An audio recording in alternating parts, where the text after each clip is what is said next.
Scenes diawali saat malam di kota. Terlihat ada anak yang melihat ada sesuatu yang melintas. Sang anak pun mengejarnya yang dia kira itu adalah monyet, tapi saat sang anak itu melihat dengan jelas, itu bukanlah monyet, melainkan monster yang mirip seperti tikus. Dan terlihat ada sebuah gate yang terbuka di kota. Sementara itu kita diperlihatkan Hyun-wook yang berada di gudang penyimpanan senjata bersama sang paladin Eun-ha. Karena Hyun-wook yang menghentikan gate sebelumnya, ia pun diberi hadiah untuk memilih senjata di gudang penyimpanan. Eun-ha tampak masih curiga terhadap Hyun-wook dan berkata bahwa luka yang dialami goblin itu semuanya sama, jadi pasti yang menyerang mereka hanya satu orang, dan itu sangat tidak masuk akal bagi Eun-ha. Taoi Hyun-wook tak menghiraukan perkataan Eun-ha. Dengan memegang sebuah pedang, Hyun-wook berkata ini yang dia pilih. Eun-ha tampak bingung dan mengingatkan Hyun-wook untuk memilih senjata dengan teliti.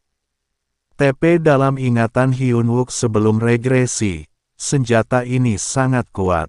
Dikatakan bahwa pedang itu adalah pedang Dewa Cloudmaster.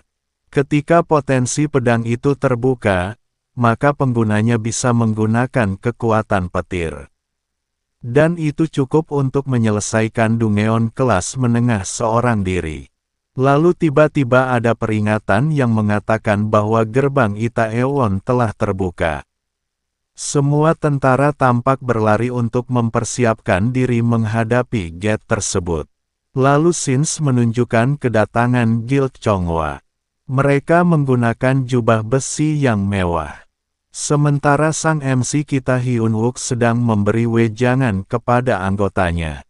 Lalu ada dua tentara yang mengejek kelompok Hyun-wook sebagai tentara yang terabaikan. Tapi Hyun-wook memperingatkan pembuli itu yang bernama Kwak Jin-cheol untuk tidak bersantai-santai dan memeriksa kondisi masker agar tidak menghirup gas beracun. Karena monster kali ini lebih pintar dan berkelompok. Tapi kedua orang itu tak menghiraukan peringatan dari Hyun-wook. Hyun-wook pun tampak kesal tapi tak menghiraukan mereka. Hyun-wook lalu memberi arahan kepada anggotanya untuk tak menghiraukan mereka. Hyun-wook menugaskan anggotanya untuk memasang pendeteksi gerakan di seluruh saluran air dan lorong-lorong sempit. Dan harus selesai dalam waktu 20 menit. Mereka pun segera bergerak dan menyebar. Hyun-wook memanggil Junmo, dan Junmo pun mendekat. Hyun-wook diam sambil menatap Junmo. Junmo yang heran pun bertanya, "Kenapa Anda menatap saya seperti itu?"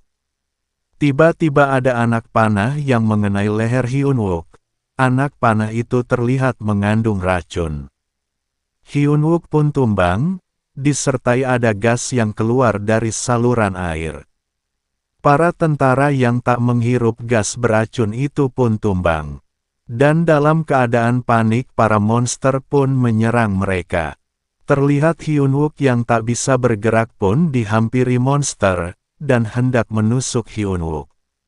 Sesaat pisau itu hampir mengenai Hyun-wook, ada seseorang yang mengagalkan aksi monster itu.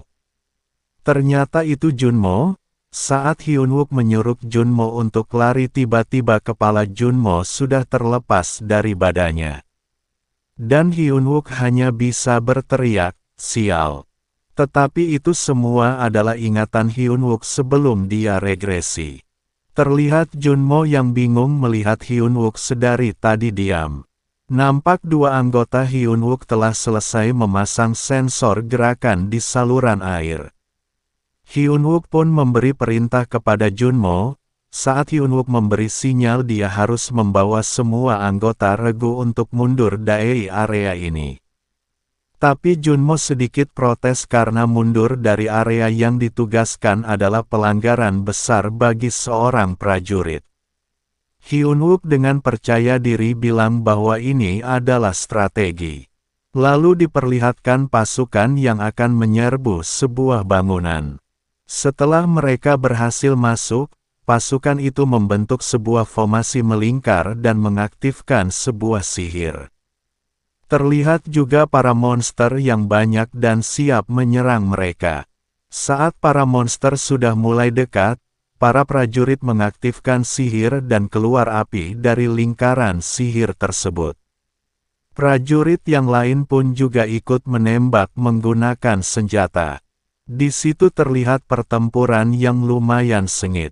Sins berpindah ke Hyun-wook yang mengawasi anggotanya yang sedang memasang detektor gerak. Hyun-wook pun dihampiri Letnan Lee Min-hee dan menanyakan apa yang dilakukan Hyun-wook. Hyun-wook memberi hormat dan menjawab bahwa dia sedang memasang sensor gerak sesuai petunjuk.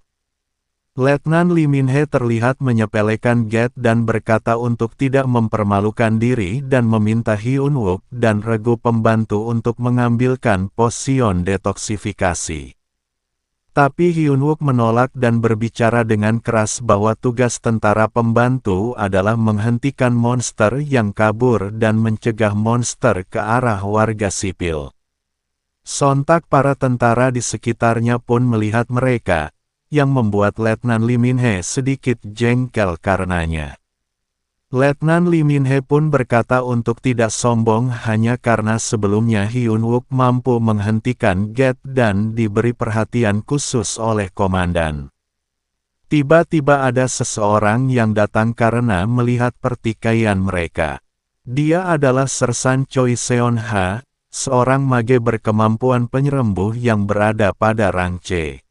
Letnan Lee Min-hee nampak terkejut dan bilang bahwa dia hanya membantu Hyun-wook karena terlihat kesulitan menilai lokasi.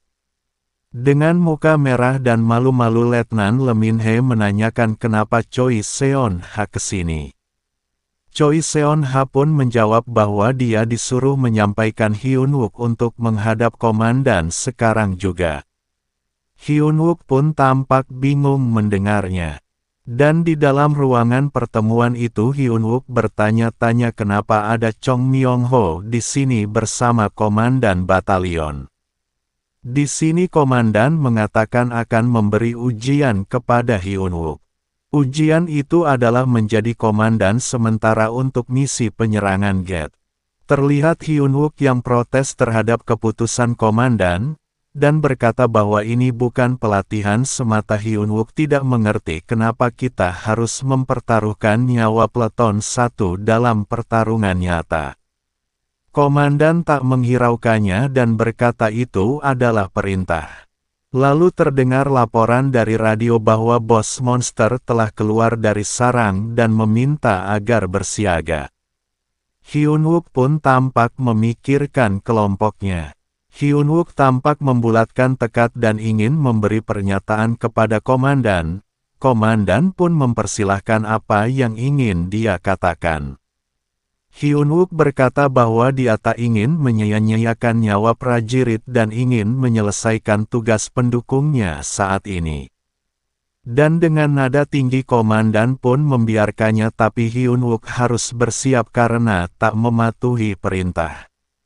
Lalu nampak Hyun-wook yang berlari ke arah regu pendukung dan berteriak, "Awas gas!" Mereka yang mendengar teriakan itu pun nampak kaget, dan beberapa detik setelahnya muncul gas yang dengan cepat sudah memenuhi area tersebut.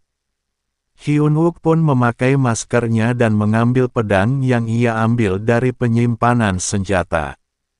Hyun-wook pun menyiramkan air ke pedang itu dan muncul notifikasi jika pedang itu akan menyerap air dan mengeluarkan kabut.